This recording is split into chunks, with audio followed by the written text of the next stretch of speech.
paglaro ng chocolate. Mami, malamig.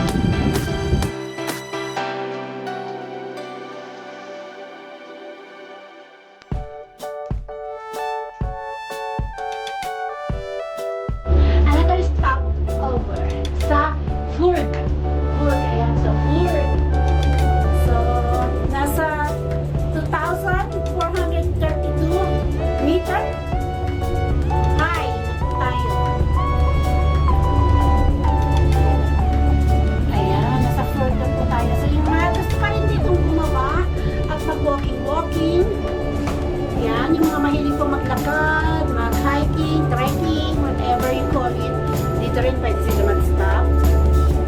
Para hindi po sila masyado talagang mabigla sa mga lalakarin. Marami pong mga walking path dito.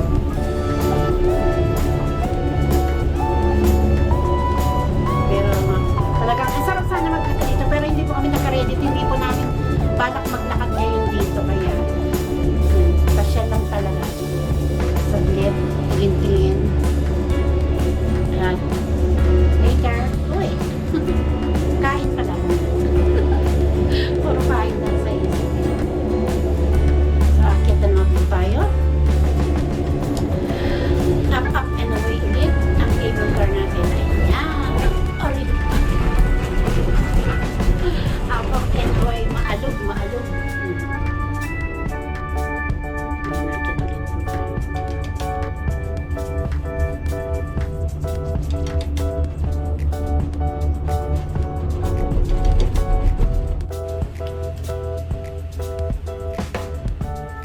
Meron din po sila ditong ski area na all year round merong snow. At kahit summer, nagpa-practice dito yung mga mahilig sa ski at saka mga professional.